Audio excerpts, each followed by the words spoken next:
Saudara-saudara, kita pada malam hari ini kita belajar firman Tuhan. Karena masa-masa sekarang ini saudara, sedang banyak terjadi krisis iman.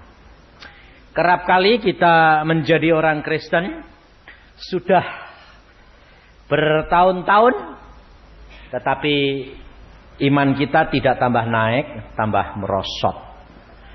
Coba perhatikan kesaksian Pak Silas tadi. Mengapa dia harus mengalami proses seperti itu? Saya kenal dia dan tahu dia tahun 70-an.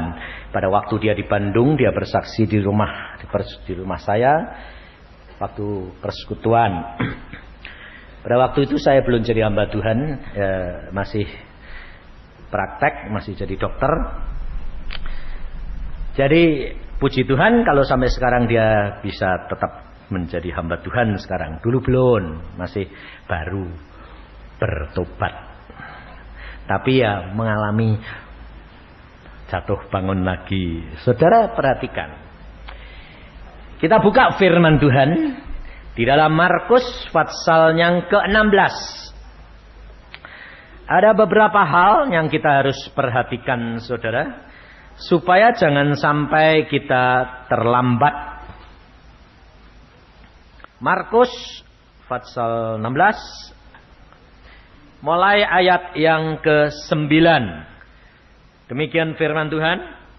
Setelah Yesus bangkit pagi-pagi pada hari pertama minggu itu, ia mula-mula menampakkan dirinya kepada Maria Magdalena. Daripadanya Yesus pernah mengusir 7 setan. Lalu perempuan itu pergi memberitahukannya kepada mereka yang selalu mengiringi Yesus, dan yang pada waktu itu sedang berkabung dan menangis. Tetapi ketika mereka mendengar bahwa Yesus hidup dan telah dilihat olehnya, mereka tidak percaya. Sesudah itu Yesus menampakkan diri dalam rupa yang lain kepada 2 orang dari mereka, ketika keduanya dalam perjalanan keluar kota. Lalu kembalilah mereka dan memberitahukannya kepada teman-teman yang lain. Tetapi kepada mereka pun teman-teman itu tidak percaya. Akhirnya Yesus menampakkan diri kepada ke-11 orang itu. Ketika mereka sedang makan dan Yesus mencela ketidakpercayaan dan kedegilan hati mereka. Oleh karena mereka tidak percaya kepada orang-orang yang telah melihat dia sesudah kebangkitannya. Sampai di sini lebih dahulu. Ada beberapa hal yang saudara perhatikan. Kalau Tuhan Yesus mencela ketidakpercayaan dan kedegilan mereka itu, ini orang-orang ini yang berapa jumlahnya saudara? Hah? Banyak atau berapa? Hah? Berapa? Banyak. Bacanya tidak masuk itu tadi. Wong di sini dijelas ditulis kok bisa bilang banyak itu bagaimana toh? Jumlahnya berapa? 11. Padahal baru baca loh. Kok tidak masuk? Heran saya. Nah, saudara tahu, jangan saudara kira firman itu gampang nempel, susah. Nah, yang 11 ini siapa? Murid-murid Tuhan yang disebut rasul. Nah, 11 orang ini, rasul-rasul ini, mengapa mereka tidak percaya kepada berita yang dialami, yang didapati oleh Maria Magdalena dan 2 orang yang berjalan keluar kota? Itu Kleopas yang ke Emmaus. Nah, kenapa mereka tidak percaya saudara? Saudara perhatikan. Kalau 11 murid ini yang hidupnya bersama dengan Tuhan setiap hari, dia melihat mujizat kuasa Allah dan kebangkitan Yesus sudah diberitahukan kepada mereka. Tetapi pada saatnya itu harus terjadi dan sudah terjadi. Ternyata mereka tidak percaya. Betul tak? Jadi ternyata jadi orang percaya itu gampang atau susah? Hah?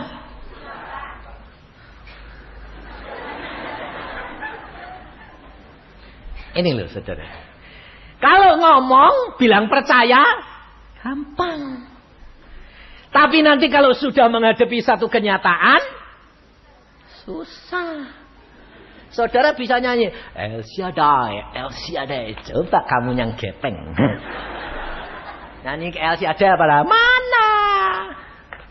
Betul enggak? Ini loh saudara. Maka dari itu saudara harus perhatikan. Kalau engkau tidak belajar firman Tuhan tiap hari dan tiap saat, engkau akan mengalami krisis iman. Perhatikan Pak Silas tadi. Dia mau bunuh diri itu sudah kenal Tuhan Yesus apa belum? Hah?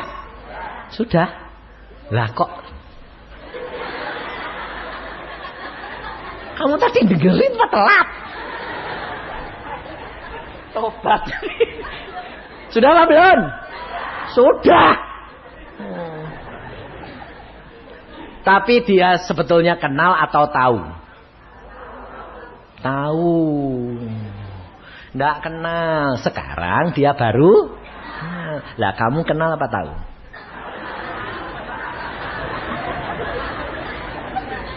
Ayo jujur. Kenal? Kalau kenal nggak bakal pernah kecewa. Kecewa enggak?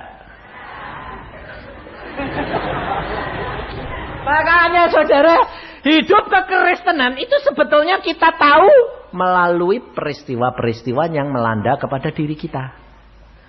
Tapi saudara tidak pernah mau menghadapi masalah. Karena kepengennya kekristenan itu yang kamu nyanyikan tadi, El Shaddai, El Shaddai, semuanya komplit. Jadi tinggal makan. Itu loh, ada masalah. Tuhan, kamu yang maju. Loh, kamu yang lihat. Nah, itu. Murid Tuhan Yesus 11 ini begitu, saudara. Tidak ada makanan, orang demikian banyak. Dia bilang, Tuhan, tidak ada roti. Tinggal ngomong lah. Tuhan bilang, kamu punya berapa? 5. Cukup. Nah, cukup. Bagaimana Tuhan? Kumpul, suruh jadi, lihat, wah hebat ya. Betul ya. Tapi kalau dia sendiri yang ngalami bagaimana? Tak percaya, saudara. Tuhan Yesus sudah berkata bahwa dia akan mengalami aniaya dan mati. Dia akan bangkit pada hari ketiga. Tidak percaya. Padahal kata-kata itu keluar dari mulutnya Tuhan sendiri. Apalagi saudara. Yang Tuhan tidak pernah ngomong pribadi. Melalui Alkitab. Ya itu kan Alkitab, Pak. Kalau Tuhan ngomong dewek gitu lain, Pak. Gitu dah. Ya dah. Nah, padahal Tuhan ngomong, ya kamu tidak ngerti. Ya Tuhan, setan. Mau kamu ya tidak kenal dia, betul lah? Tapi kalau saudara mengenal dia, biarpun tidak kelihatan. Tahu tidak? Kenal tidak? Kalau kamu sudah kenal orangnya. Coba ada suami-suami yang tidak kenal suara istrinya enggak? Hah? Jadi kalau telepon dari jauh-jauh. Halo. Tahu enggak? Langsung itu istrinya. Tahu enggak? Kenapa? Kenal karena sudah jadi suami istri. Nah, kalau namanya suami istri tidak kenal. Gawat itu. Dan ternyata ya ada loh. Ada. Pada waktu peristiwa pesawat jatuh di Sulawesi itu. Bapak-bapak itu turut nyambut. Nyari istrinya karena salah satu penumpang itu istrinya. Karena di sana sudah beberapa hari, seminggu kira-kira. Makannya pun tidak bisa. Makannya satu orang itu 1 biskuit. Aqua 1 gelas dibagi orang 5. Jadi kurang makan, kurang minum, kurang air. Jadi ibu-ibu dulunya yang bunder jadi langsing. Nah, tapi sebetulnya bukan karena bunder jadi langsing. Saya yakin dulunya kawin mesti langsing jadi bunder. Nah, tapi tidak ngenalnya karena apa? Karena itu ndak orisinil. Karena ibu-ibu kalau pergi ke naik pesawat, ini modelnya lain. Betul nggak? Lah, kalau kira-kira seminggu ndak pernah kenal kaca, ndak pernah kenal air, ndak kenal apa, jadi apa? Luntur semuanya. Bapaknya nyari. Loh, ini kejadian sungguh loh. Sampai bapaknya ini bingung karena apa? Penumpang semuanya sudah diselamatkan. Pesawatnya itu disate di atas pohon. Itu mujizat karena apa? Ada salah satu hamba Tuhan di situ. Dan sebelum kejadian Tuhan berkata kepada dia, saya ketemu sendiri, dia bilang, "Jangan takut anak, aku menyertai kamu." Nah, jadi pada waktu plus gitu, pohon itu persis di antara dua tempat duduk di belakang pilot disate. Jadi pesawatnya nempel. Lah itu kan model aneh dah. Pesawat kok disate. Mana ada, kalau jatuh kan gini. Ini blus. Lalu gantung gitu berhari-hari. Nah, saudara tahu, bapak ini sudah nangis cari mana istriku, mana istriku. Istrinya sudah datang. "Pak," istrinya ditanyai, "Bu, ibu salah satu korban toh?" "Iya." "Istriku mana?" "Lupa, ini aku." Pak, dia tanya istrinya mana, istri ini ngerangkul dia lah, kan kebingungan bapaknya. Wong dia ndak sadar kalau itu istri nih. Dirangkul, "Lupa, istriku, lupa, ini aku." Bapak kaget luar biasa karena dulunya bunder jadi kurus. Lalu modelnya dulu mungkin gini jadi kempes. Lalu ininya dulunya model semir hilang. Jadi kayak apa? Nah, makanya itu ibu kenalkan suamimu itu yang orisinil juga. Kalau enggak bahaya. Maka dari itu saudara, engkau perhatikan iman kita, percaya kita kerap kali itu gampang luntur. Mengapa? Perhatikan ayat ini. Murid-murid Tuhan Yesus tidak percaya karena yang memberitahukan siapa? Maria Magdalena. Nah, dia merasa lebih dekat dengan Yesus daripada Maria Magdalena. Betul tidak? Maka saudara hati-hati. Kalau kamu sudah merasa jadi orang Kristen, rasanya sudah kenal Yesus, sudah dekat, kamu akan dapat mengalami krisis iman. Karena apa? Karena kamu merasa bangga. Merasa apa? Lebih kenal, lebih mengerti. Makanya orang Kristen yang dari kecil Injilin, dia bilang apa? Sebelum kamu lahir, aku sudah Kristen. Dan dia tidak akan dapat menjadi murid Yesus yang benar. Maka hati-hati saudara. Jangan sampai kamu merasa bangga dan tinggi hati. Bahwa engkau sudah percaya, engkau kadang-kadang sudah mengalami, sudah melihat mujizat demi mujizat seperti murid Yesus Tuhan. Tapi pada waktu diberitakan Yesus bangkit, tidak percaya.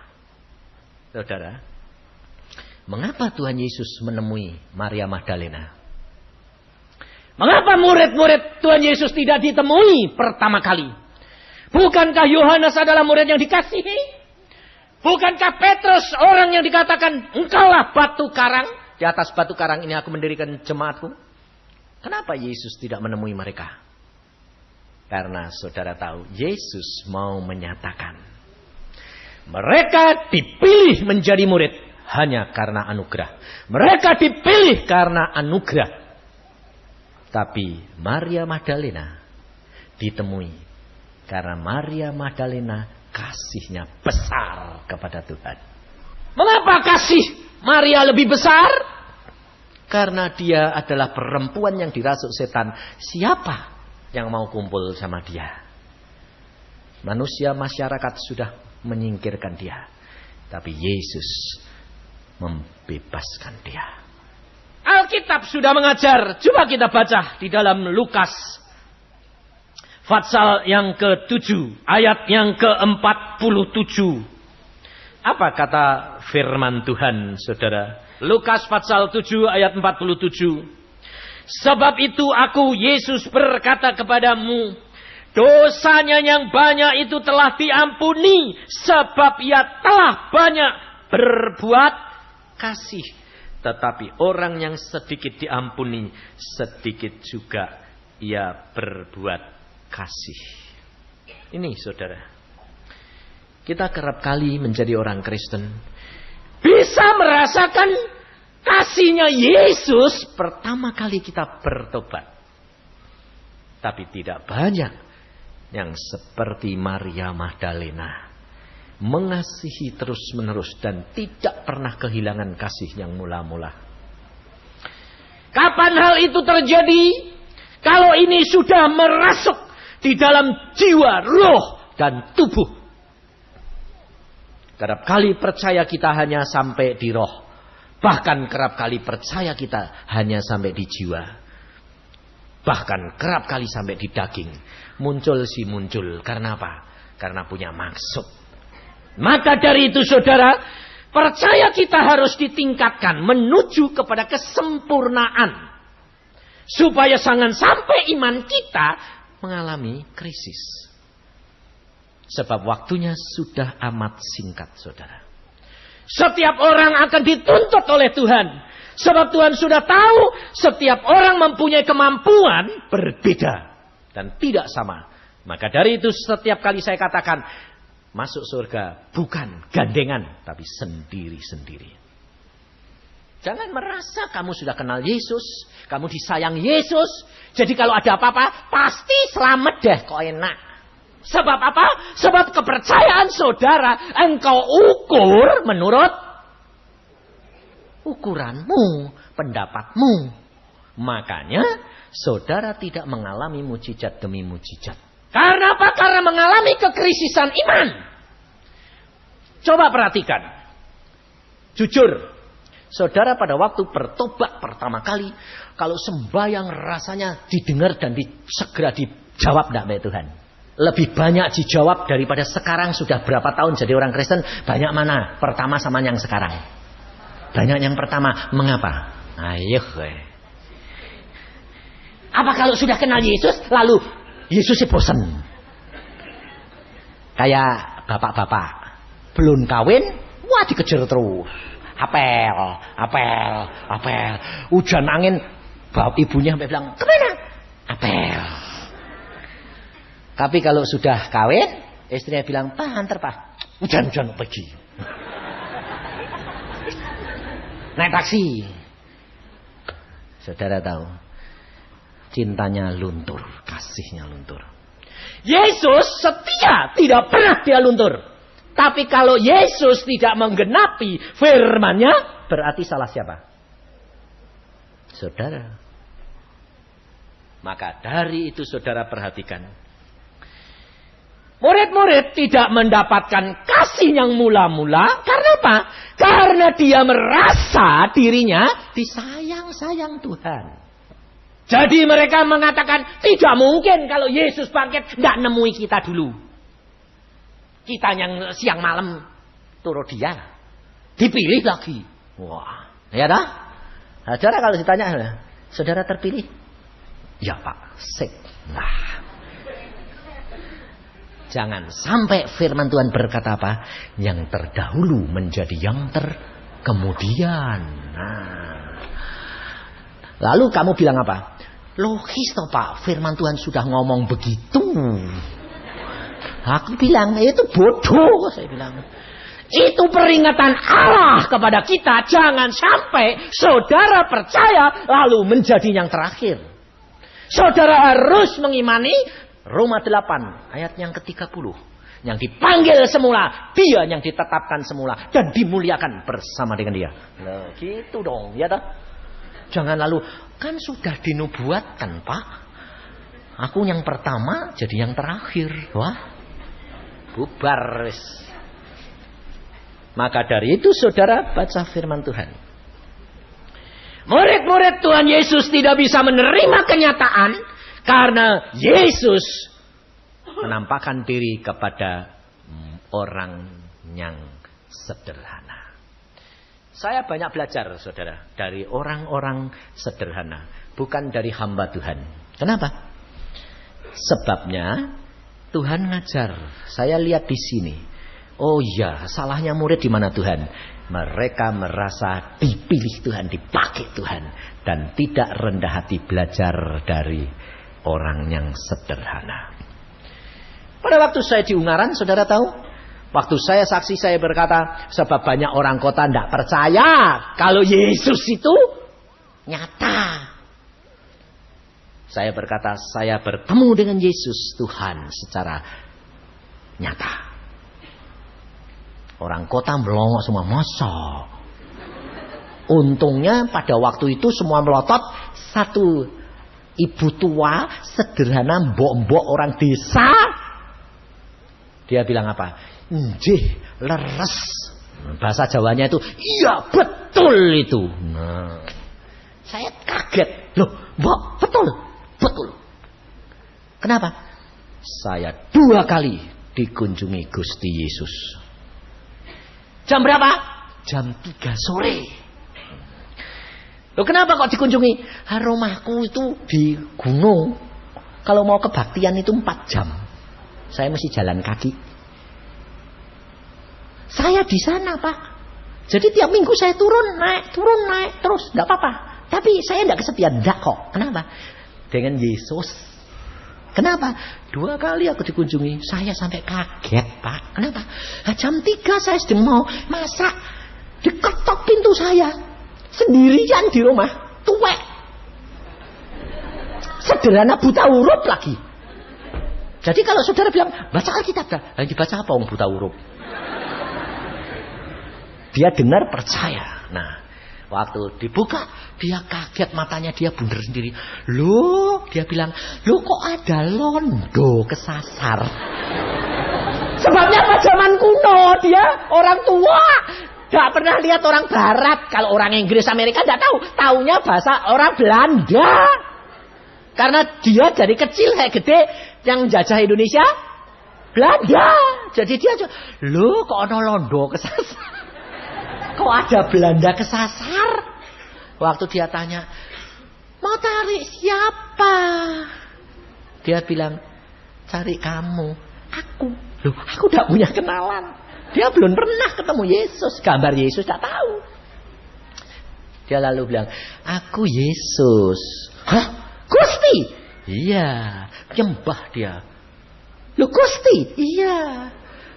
Loh Gusti kok ngelawat aku? Aku tahu kamu sendiri. Kamu tidak kesepian. Engkau bersama dengan aku. Nah, saudara, kamu nggak ngalami. Kenapa saudara tidak ngalami? Sebab saudara tidak pernah nyepi. Betul tak? Rame terus kok, senengi kumpul-kumpul kok. Sendiri sama Yesus. Wah Pak, takut ya deh Yesus. Lah itu saudara, imanmu iman rombongan. Maka dari itu saudara, engkau tidak alami perkara-perkara yang ajaib. Maria Magdalena menangis sendiri. Yang lain rombongan, kumpul-kumpul, susah. Sebabnya apa? Takut sama orang Farisi, ahli Taurat nanti ditangkap. Jadi rombongan, pintunya ditutup rapat-rapat.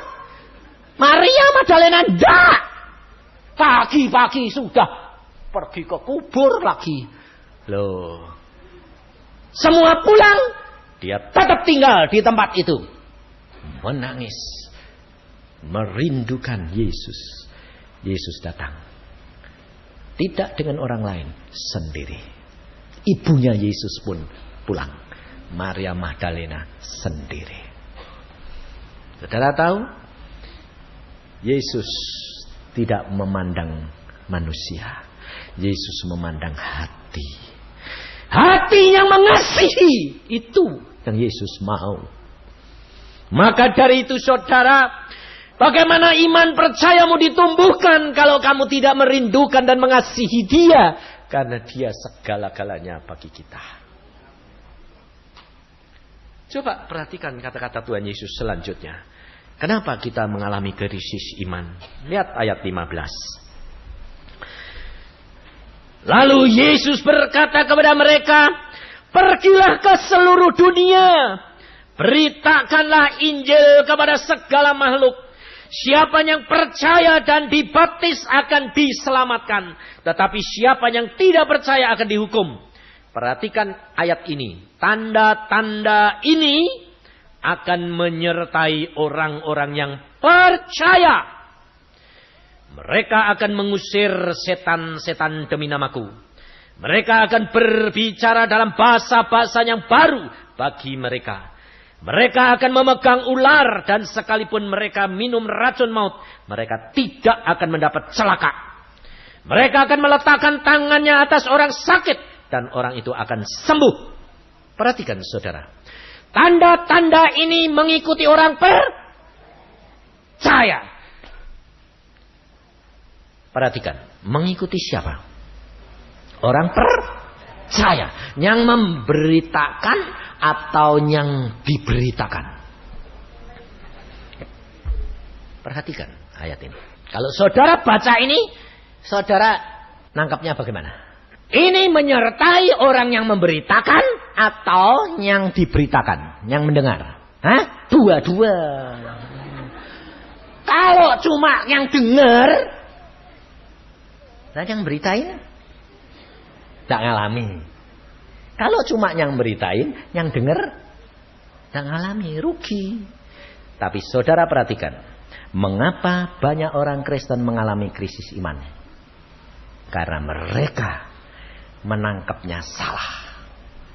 Contohnya saudara kalau ada kesulitan kerasukan setan atau ada orang kesulitan kerasukan setan, saudara langsung yang bertindak sebab saudara sudah orang percaya, atau saudara langsung cari hamba Tuhan? Ayo jujur. Harusnya langsung bertindak, tapi kenyataannya cari hamba Tuhan. Sebabnya apa?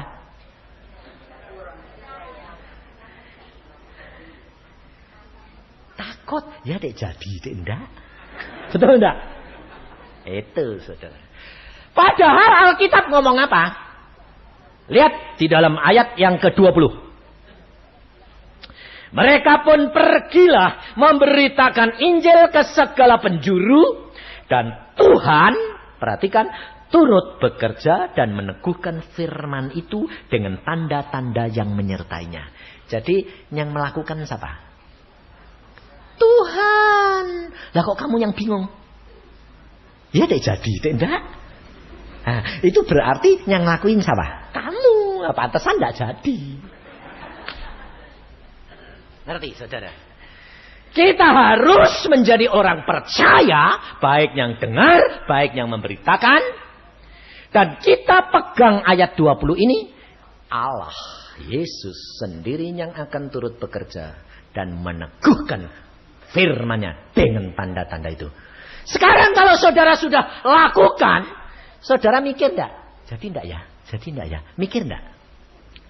Kalau masih mikir, itu tandanya masih ragu-ragu. Berarti kurang percaya lagi. Enggak jadi lagi. Saudara tahu? Yang lakukan Tuhan, bukan saya, bukan engkau. Tugas kita percaya. Makanya saudara pada waktu percaya pertama kali bertobat, banyak yang mengalami mujizat. Tapi setelah percaya bertahun-tahun, sekarang kok susah sih Pak mujizatnya? Saya bilang, mujizatnya tidak susah. Sebab pada waktu yang pertama kali Yesus memberi tanda. Betul toh? Tanda toh? Tanda-tanda. Nah, selanjutnya tergantung imanmu. Jadi kalau kamu sudah mengenal, sekarang kamu yang harus bertindak dengan kuasa yang Yesus sudah berikan. Ini banyak orang tidak ngerti. Jadi mengalami krisis iman seperti Pak Silas tadi. Mana?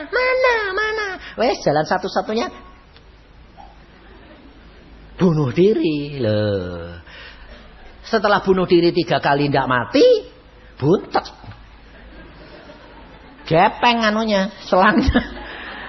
Sambung sini. Gitu masih ngomong. Mestinya mujizat nanti balik loh, ndak bisa. Itu saja sudah mujizat. Disambung dari sini. Loh, betul lah. Karena apa? Setiap dosa harus bayar harga. Kalau saudara belum mengenal, belum mengerti, belum mendengar, Yesus pasti sembuhkan. Tapi kalau kamu sudah mengerti, mengenal, kamu berbuat dosa, sengaja berarti melawan dia, melawan firman. Tanggung akibatnya. Kenapa tidak disembuhkan Pak Silas? Sebagai tanda supaya kamu jangan gitu. Loh, betul enggak? Dia dipakai Tuhan enggak?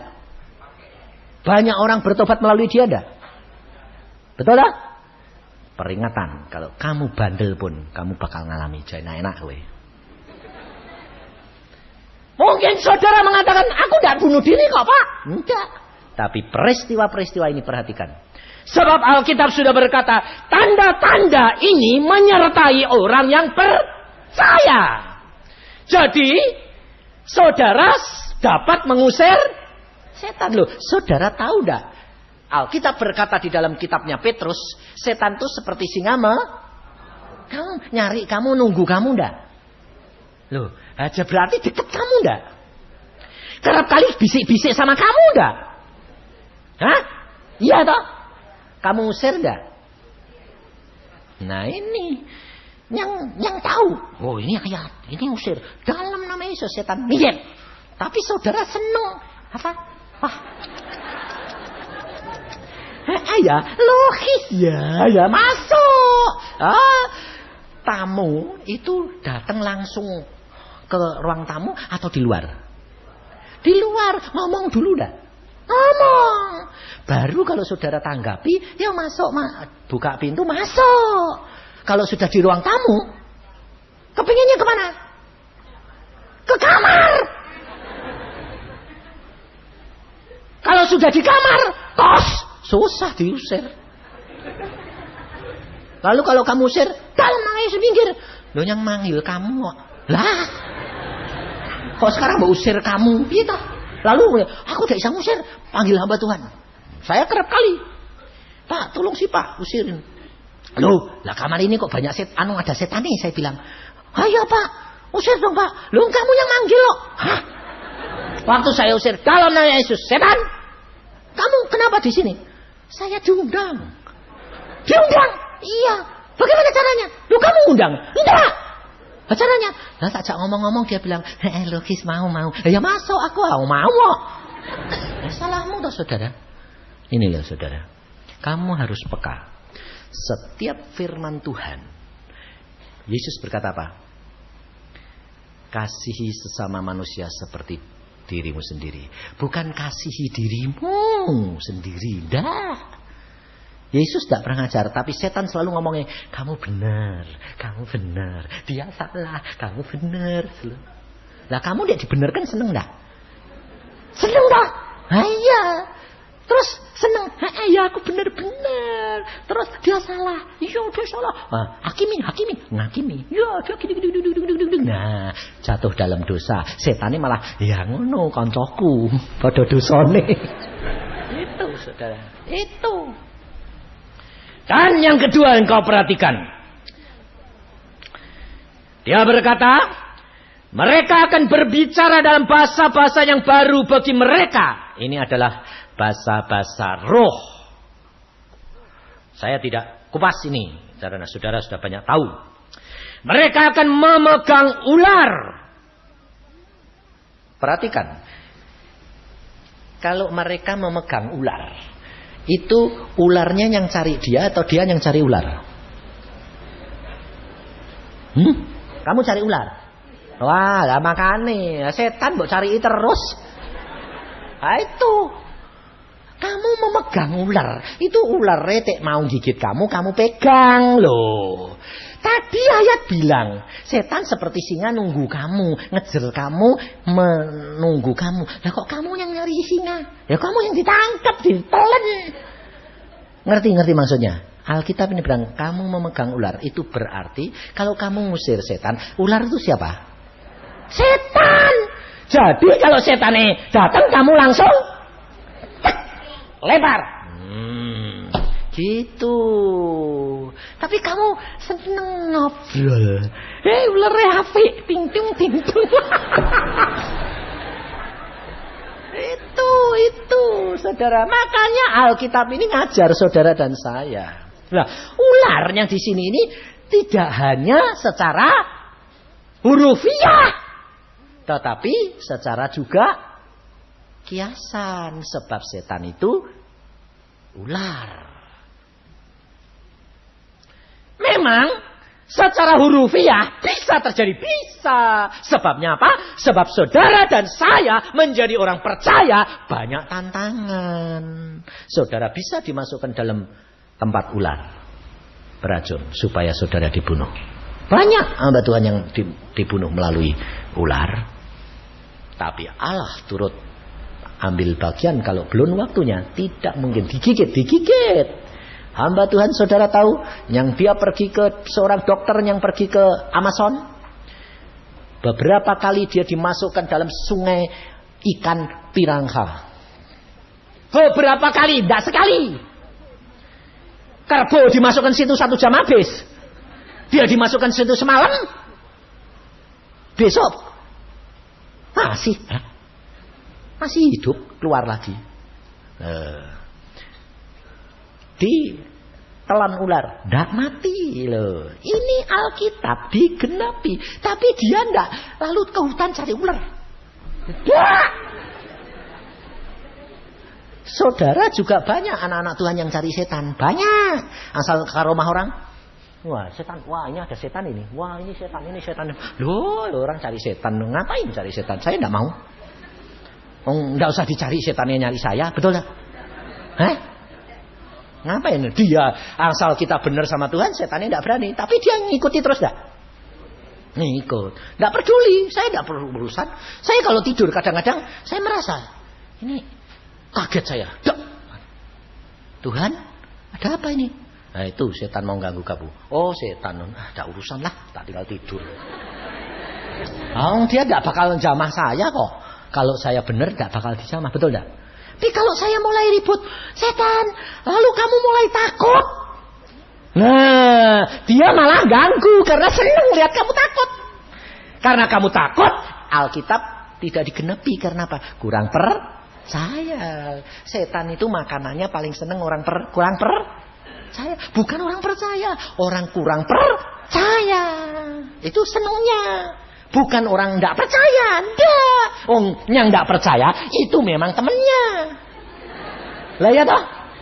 Tapi orang percaya dia takut. Karena di sini ngusir setan, nangkep setan. Tapi yang dia senang orang yang kurang percaya. Karena orang yang kurang percaya itu kuasanya tidak jalan, dibuat mainan. Jadi kalau saudara dibuat mainan setan, berarti kamu kurang sehingga Alkitab tidak digenapi. Nah, lalu yang selanjutnya dikatakan, sekalipun mereka minum racun maut, mereka tidak akan mendapat celaka. Nah, ini bisa racun seperti hamba Tuhan. Dia di Afrika.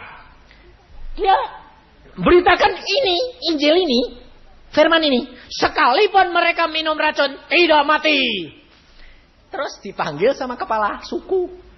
Wah, ini mujizat betulan, sini. Sekarang buktiin. Lalu dia dikasih racun di gelas. Silahkan minum. Lah dia gemetar. Dia bilang, Tuhan, aku mati nih. Sebab racun ini dibuktikan. Anjing dikasih sedikit. Cepet. Belum semenit. Ini setengah gelas lagi. Dia terima. Dia bilang, Tuhan, kalau aku minum, mati enggak ya? Nah, Tuhan itu tahu. Kalau imannya dia belum kuat. Dia berani. Tapi waktu menghadapi kenyataan, deg-degan. Tapi karena dia sendiri ditonton, karena Tuhan mau mereka bertobat, Tuhan bertindak. Apa lalu diminum terus? Enggak. Gelasnya seperti dikerak, seret, biar pecah. Pantatnya sing pecah. Hah? Lalu dia bilang, puji Tuhan. Kalau sudah gitu, apa berhenti? Kepala suku bilang, ambil lagi. Wah, lalu gelasnya diperiksa lagi sempurna. Silahkan minum. Mulai lagi dia, Tuhan, lah kok kedua kali? Lalu dia bilang, ya sudah Tuhan, tak minumlah. Mati ya tidak apa-apa. Pecah lagi. Kepala sukunya bilang, saya percaya. Bukan kamu, tapi Allahmu luar biasa. Jadi saudara tidak perlu takut. Karena Allah akan bertindak sesuai dengan iman percayamu. Dan dia turut bekerja membela engkau dan saya. Adik saya sendiri ngalami. Minum racun, sungguh diracun dukun. Dukunnya di kamar. Dia di pesta, dukunnya di kamar. Waktu minuman dia disodorkan, Tuhan bicara. Itu minuman racun. Kaget dia. Tuhan, racun Tuhan. Lalu dia ngambil di tes. Tekuit racun. Keras sekali. Nah, mau dibuang? Tuhan berkata, minum. Nah, lain. Kalau hamba Tuhan tadi itu dia memang takut, Tuhan tidak suruh minum. Tapi ini adik saya, Nani, Tuhan bilang, minum. Minum Tuhan, minum. Buktikan bahwa aku menyertai kamu. Diminum sama dia, panas. Wah, tidak mati, tidak. Dukunnya dia bilang, wah saya percaya Yesus lebih kuasa. Karena apa? Sisanya aja kena anjing, bek langsung mati, semenit mati. Dia enggak, sampai pulang sehat. Lalu Tuhan bilang, cepat ke WC. Ada apa Tuhan? Keluarin. Wah. Dia ke WC keluar, hitam semua kain nurit. Oh gini toh Tuhan. Iya. Tapi tak bungkus. Keluar semua, beres. Besok orangnya datang. Ninjo. Mati enggak? Enggak.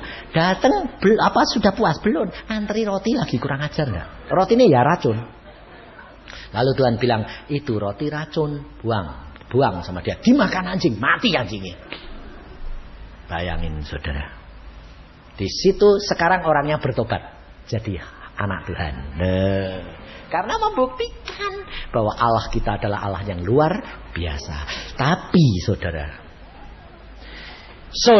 harus perhatikan, yang lebih berbahaya, racun maut, itu adalah perkataan-perkataanmu dan perbuatan-perbuatan orang lain terhadap kamu. Perhatikan firman Tuhan ini. Perkataan orang bisa menjadi racun, betul tidak? Suami istri hidup harmonis. Orang lain bilang, suamimu main gila di sana. Racun enggak? Suami istri sedang mengasihi Tuhan, rukun.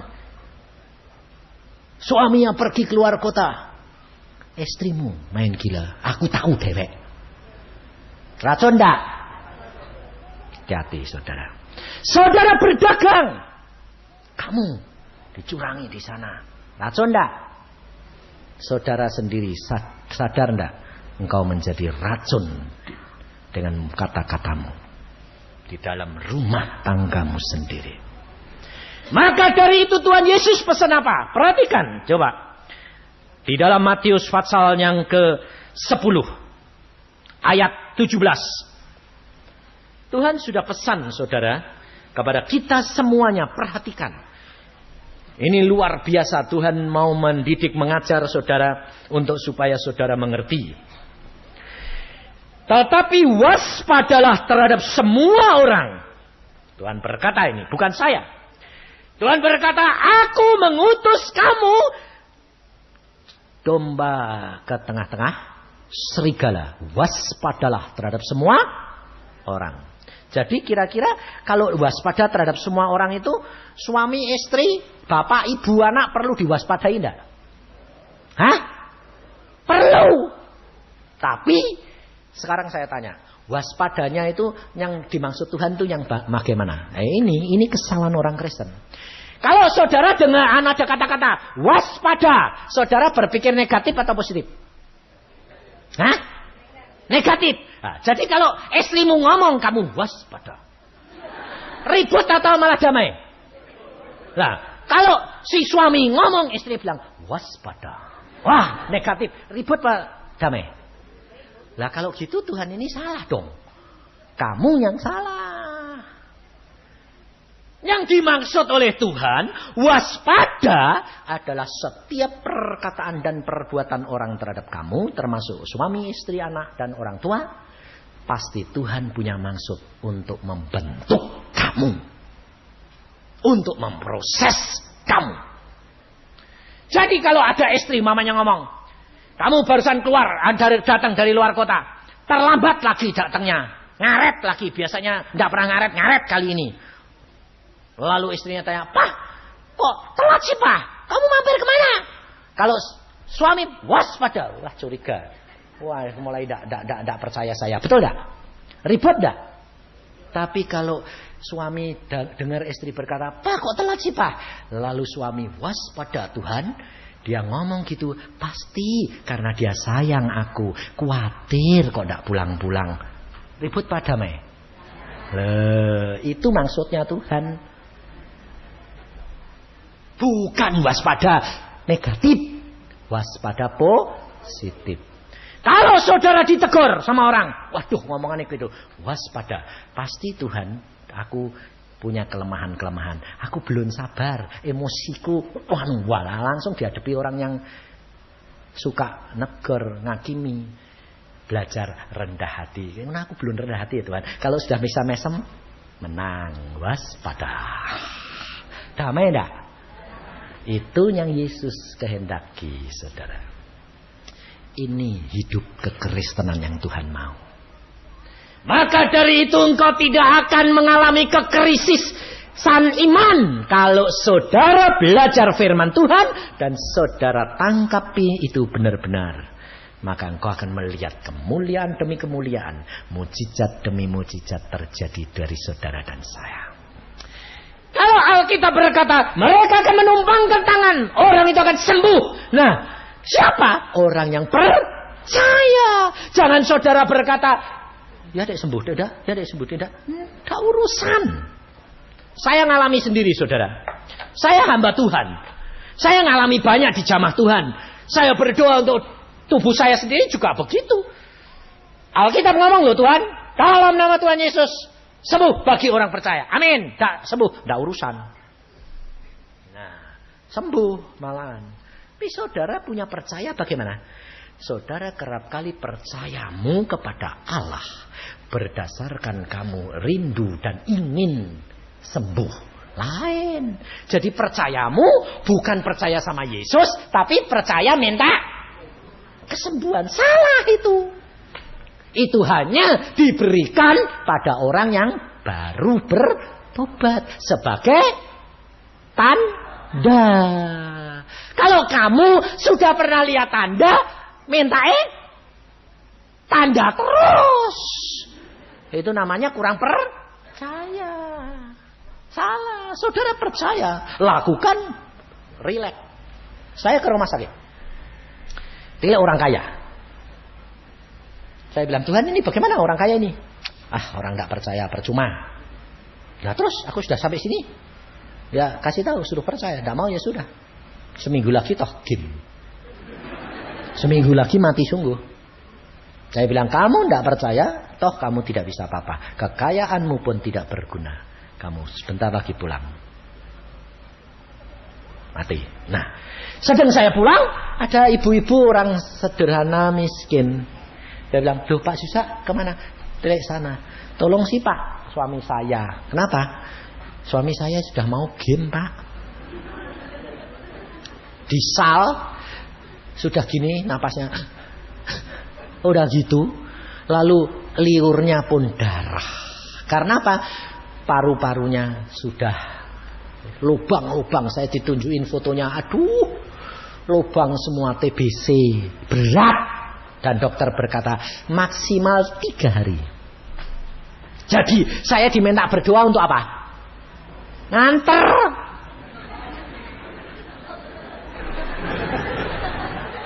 Nah, pikiran saya ya gitu, sudah gini kok. Oh ini si saya dokter ya tahu sedikit-sedikit tahu saya. Wah ini si orang si mau game mas.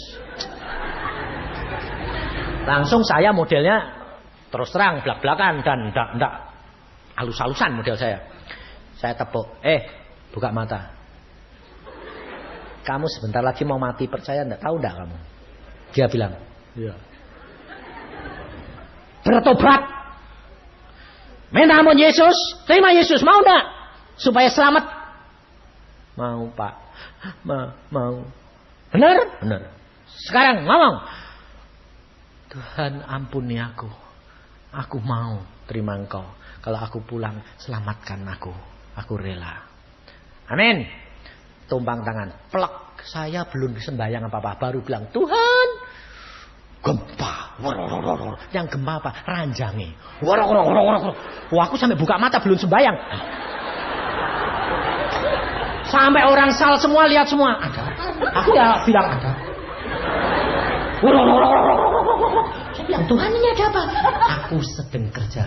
Oh, ya wis.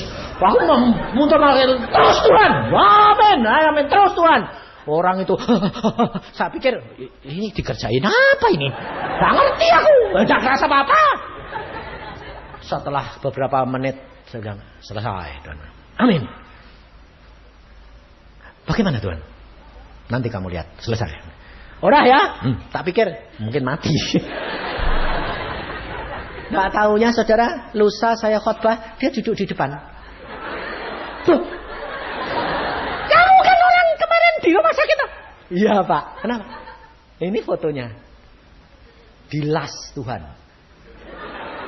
Jadi hitam putih gitu. Luar biasa.